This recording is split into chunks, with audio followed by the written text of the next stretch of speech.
Bonjour à tout le monde. Je vous salue de tout mon cœur et j'aimerais d'abord exprimer ma joie d'être parmi vous. Je le trouve toujours un miracle et un don de Dieu. Nous ne nous connaissons pas, c'est la première fois d'être parmi vous. Et c'est la connaissance de Jésus-Christ qui nous unit et qui fait que nous sommes des frères et des sœurs qui se réunissent devant Dieu et nous pouvons louer Dieu ensemble. C'est un privilège aussi d'être ici, comme le pasteur Daniel vient de le dire. Je suis pasteur, je porte aussi la colle blanche qui m'a été donnée par l'Église presbytérienne au Rwanda. Et c'est rare que je peux le porter parce qu'en Hollande, ce n'est pas usance de le faire. Mais je suis très content maintenant d'être ici, pasteur de la Hollande, mais aussi pasteur de l'Église presbytérienne du Rwanda. C'est le premier dimanche de l'Avent aujourd'hui. L'Avent veut dire nous attendons la venue du Fils de Dieu à la fin des temps et en même temps l'arrivée du Fils de Dieu, Dieu qui veut nous rencontrer en tant qu'homme qui est devenu homme et nous attendons le fait de la célébration qu'il est devenu, qui est né à Bethléem. Cela a dirigé aussi le choix des chapitres. Nous lisons d'abord de Ésaïe, le chapitre 35, sur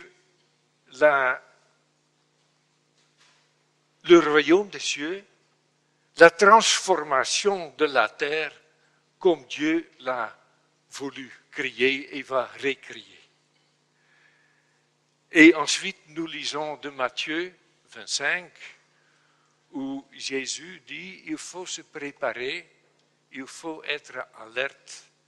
Et finalement, nous lisons aussi de la première épître de Pierre, comment nous, en tant que chrétiens, pouvons vivre dans ce monde. Et c'est d'abord le pasteur Daniel qui va lire les chapitres d'Ésaïe.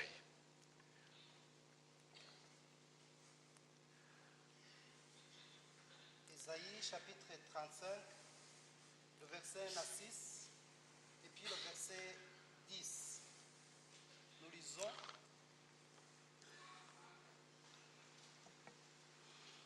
Ésaïe chapitre 35. Le désert et le pays aride s'égayeront, la steppe tressaillera d'allégresse et fleurira comme un narcisse. Elle se couvrira de fleurs et tressaillera avec chants d'allégresse et de triomphe. La gloire du Liban lui sera donnée, la magnificence du Carmel et de Saron. Ils verront la gloire de l'Éternel, la magnificence de notre Dieu. Fortifiez les mains languissantes et affermissez les genoux qui chancellent. Dites à ceux dont le cœur palpite, fortifiez-vous, soyez sans crainte. Voici votre Dieu, la vengeance viendra, la rétribution de Dieu, il viendra lui-même et vous sauvera. Alors s'ouvriront les yeux des aveugles, s'ouvriront les oreilles des sourds. Alors les boiteux sautera comme un cerf et la langue du muet triomphera. Car les eaux jailliront dans le désert et des torrents dans la Araba. Le verset 10. Ainsi, ceux que l'Éternel a libérés retourneront, ils arriveront dans Sion avec chant de triomphe, et une joie éternelle couronnera leur tête. L'allégresse et la joie s'approcheront. Le chagrin et les gémissements s'enfuiront. Parole du Seigneur.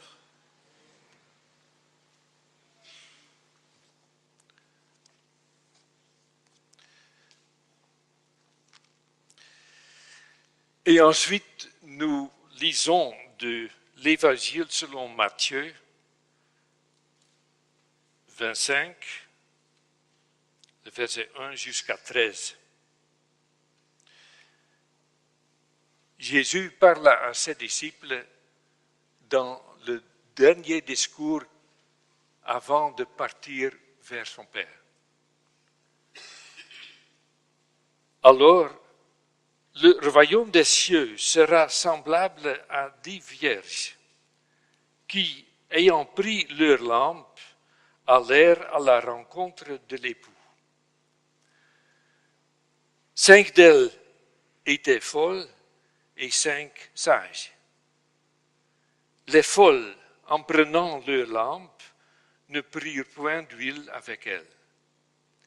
Mais les sages prirent avec leur lampe de l'huile dans des vases. Comme l'époux tardait, toutes s'assoupirent et s'endormirent. Au milieu de la nuit, on cria « Voici l'époux, allez à sa rencontre !» Alors, toutes ces vierges se réveillèrent et préparèrent leurs lampes. Les folles dirent aux sages, « Donnez-nous de votre huile, car nos lampes s'éteignent. » Les sages répondirent, « Non, il n'y en aurait pas assez pour nous tous. Allez plutôt chez ceux qui en vendent et achetez-en pour vous. » Pendant qu'elles allaient en acheter, l'époux arriva. Celles qui étaient prêtes entrèrent avec lui dans la salle des noces et la porte fut fermée. Plus tard, les autres vierges vinrent et dirent « Seigneur, Seigneur, ouvre-nous » Mais il répondit « Je vous le dis en vérité, je ne vous connais pas. Veillez donc, puisque vous ne savez ni le jour ni l'heure. » La parole de Dieu. Et nous lisons de la lettre de Pierre, première lettre de Pierre, le verset 9 jusqu'à 12 et le verset 17. Vous, chrétiens, vous êtes une race élue, un sacerdoce royal, une nation sainte, un peuple acquis, afin que vous annonciez les vertus de celui qui vous a appelé des ténèbres à son admirable lumière. Bien-aimés, je vous exhorte comme étrangers et voyageurs sur la terre à vous abstenir des convoitises charnelles qui font la guerre à l'âme. Ayez au milieu des païens une bonne conduite, afin que, là même où ils vous calomnient, comme si vous étiez des malfaiteurs. Il remarque vos bonnes œuvres et glorifie Dieu au jour où il les visitera. Honorez tout le monde, aimez les frères, craignez Dieu, honorez le roi.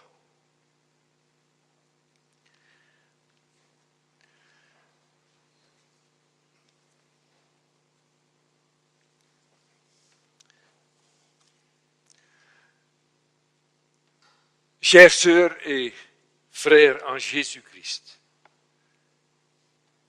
Jésus parle du royaume des cieux comme un mariage, une fête de mariage. J'aime les fêtes de mariage. La joie que deux personnes se sont trouvées en promettant d'aller ensemble toute leur vie. Célébrer la noce englobe beaucoup de choses. La joie du moment, la confiance mutuelle des époux, la joie d'avoir surmonté beaucoup de difficultés ou des obstacles et l'espérance pour l'avenir inconnu. Et célébrer tout cela dans l'ambiance des membres des familles et possiblement aussi avec des amis. Une fête qui unit les différentes générations. On donne des cadeaux, peut-être utiles pour le futur ménage, et d'avance on réfléchit sur le cadeau qu'on va donner au couple. Jésus, avant d'aller vers son Père, il donne des recommandations aux disciples et il dit, il y aura une fête, comme une fête de mariage.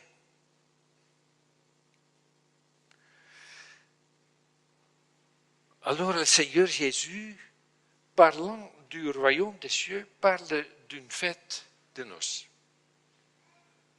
Et nous ici, dans le culte du dimanche, chaque dimanche, nous célébrons que nous sommes en route vers l'avenir que Dieu nous a préparé. L'avenir qui, dans la Bible, est nommé royaume des cieux. Nous ne pouvons pas bien imaginer cela. Il donne l'image, pensez aux fêtes de noces. Et ici, le dimanche, mais en effet, dans notre vie de tous les jours, nous nous préparons à la fête de mariage.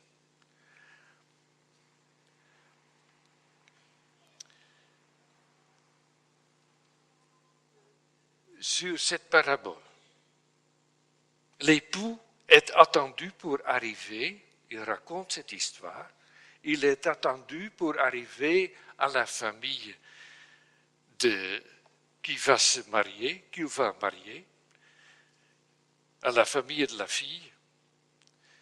Et il y a quelques filles qui l'attendent, quelque part à mi-chemin, pour le joindre, pour aller ensemble dans un cortège pour rencontrer cette famille de la future épouse et pour entrer dans la salle de fête. Et elles attendent sur la route. Et il donne cette parabole pour avertir les disciples, veillez, soyez vigilants lors du temps que vous êtes à l'attente du Seigneur, à l'attente de la noce, à l'attente de la fin des temps, en attendant l'époux. En attendant l'époux. Et ça peut durer longtemps.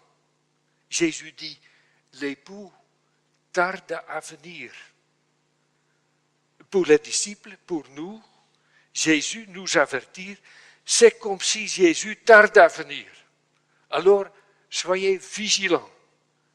Préparez-vous bien à la fête.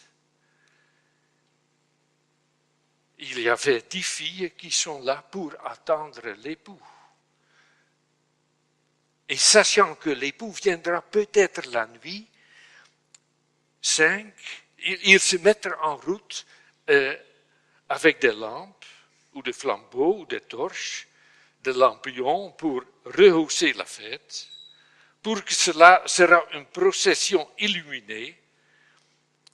Et 5 sont sages, ils ont réfléchi et ils ont pris une réserve d'huile. Elles ont pensé, on ne sait jamais, il faut être préparé, même s'il tarde à venir. Et 5 autres filles, elles se réussissent aussi, veulent participer à la fête, elles viennent avec des lampes, elles aussi, mais elles sont imprévoyantes. Et tous s'endormissent. Et l'époux arrive finalement, et les filles prennent leurs lampes, mais 5 filles constatent qu'ils n'ont pas pensé à prendre des réserves. Elles ont de la honte, je pense. Elles ne peuvent pas contribuer au cortège festif. Leurs lampes ne donnent pas de lumière. Et Jésus dit, quand vous vous préparez à l'arrivée du royaume, soyez vigilants. Vous ne connaissez ni jour ni l'heure. Alors, soyez vigilants. Aujourd'hui, nous commençons la période de l'Avent, les semaines qui précèdent la fête de Noël, période de l'attente de Jésus, période de réflexion sur ce qui nous sommes, se repentir, période de préparation spirituelle, de modestie peut-être, période d'attente. Et nous entendons la parole de Jésus, soyez attentifs. Votre pasteur m'a dit que vous avez réfléchi au cours de l'année sur la manière d'être les disciples de Jésus, sachant que le Seigneur a été donné toute puissance au ciel et sur la terre. Aujourd'hui, au commencement, cette période de préparation de l'Avent, nous écoutons cette parabole qui parle de la vigilance. C'est une attitude de base des disciples de Jésus. On se prépare à une fête. Les filles sages ont acheté d'huile. Qu'est-ce que c'est maintenant d'avoir l'huile dans nos vases pour le cas qu'on en a besoin?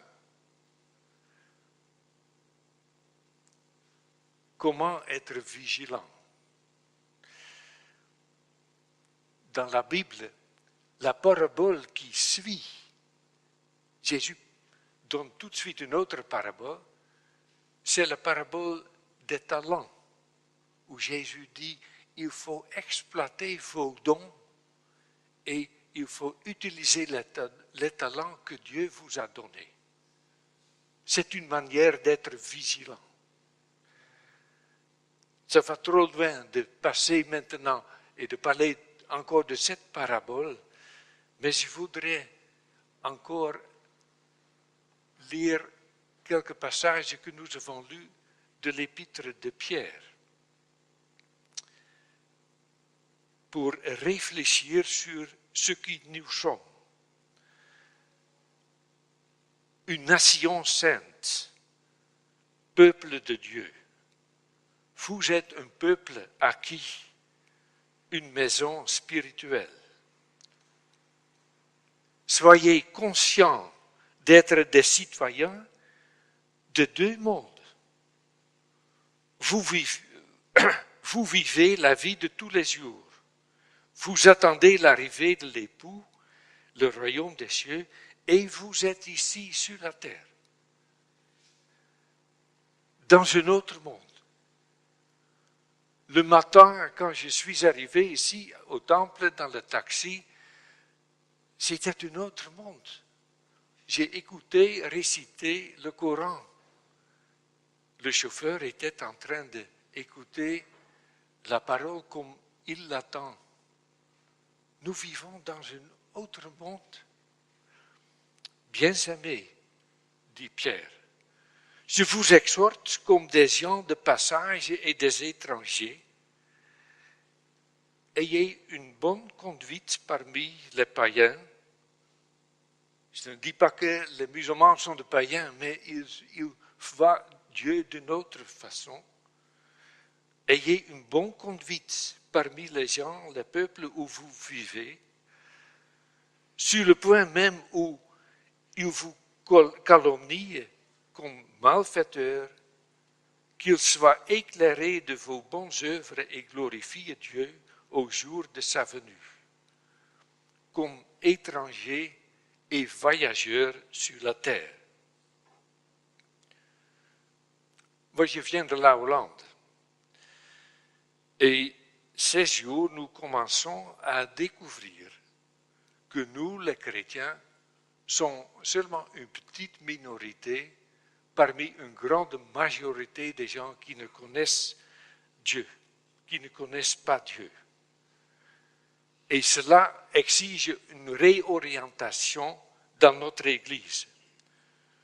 Là où j'habite, dans notre quartier, notre paroisse avait 2 temples. Mais l'année prochaine, il faut faire la clôture d'un des temples parce que les fidèles qui arrivent tous les dimanches se diminuent toujours.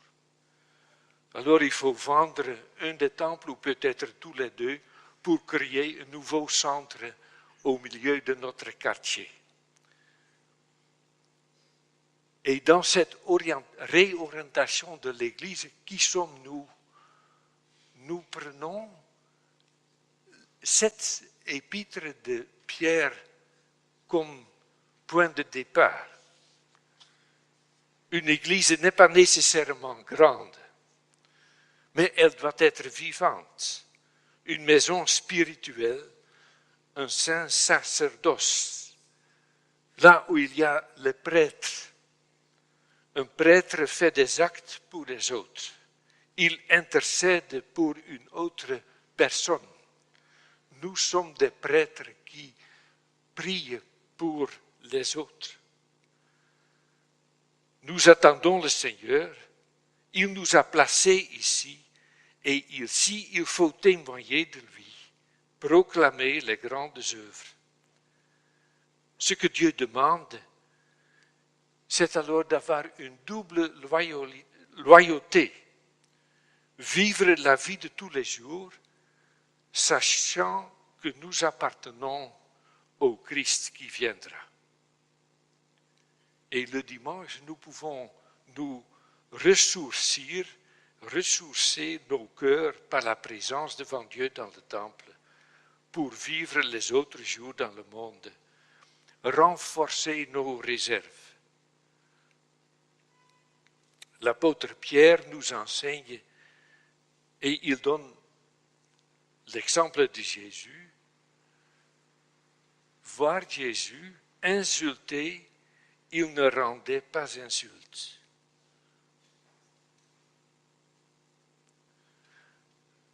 Récemment, nous avons eu à Utrecht, la ville où j'habite, eu une visite d'un évêque irakien. Il venait de Kirkouk. Et il a raconté de la vie de paroisse. Beaucoup de réfugiés sont venus. Il devrait les aider à nourrir, les donner une place à vivre et se coucher. Beaucoup de difficultés. Et quelqu'un de nous lui a posé la question, qu'est-ce que nous pouvons faire pour vous? Et il a dit, je vous demande de prier pour nous, pour que nous ne tombions pas dans la haine, pour que nous puissions continuer à aimer nos concitoyens. Ça, c'est attendre, être alerte, être réveillé, veiller, chercher ce qui est bon pour notre voisin, développer les dons, aimer les frères, aimer les concitoyens. Il y a une très ancienne lettre du christianisme dans l'Église primitive où nous lisons « Les chrétiens ne se distinguent des autres hommes ni par le pays, ni par le langage, ni par les coutumes, car ils n'habitent pas de ville qui leur soit propre, ils n'emploient pas quelque dialecte extraordinaire, leur genre de vie n'a rien de singulier. Ils se conforment aux usages locaux pour les vêtements. Ils résident chacun dans sa propre patrie, mais comme des étrangers domiciliés. Ils s'acquittent de tous leurs devoirs de citoyens. Ils supportent toutes les charges comme des étrangers. Toute terre étrange leur est patrie, et toute patrie leur est une terre étrangère. Nous appartenons à deux terres. Nous appartenons au royaume de Dieu et nous vivons dans ce monde.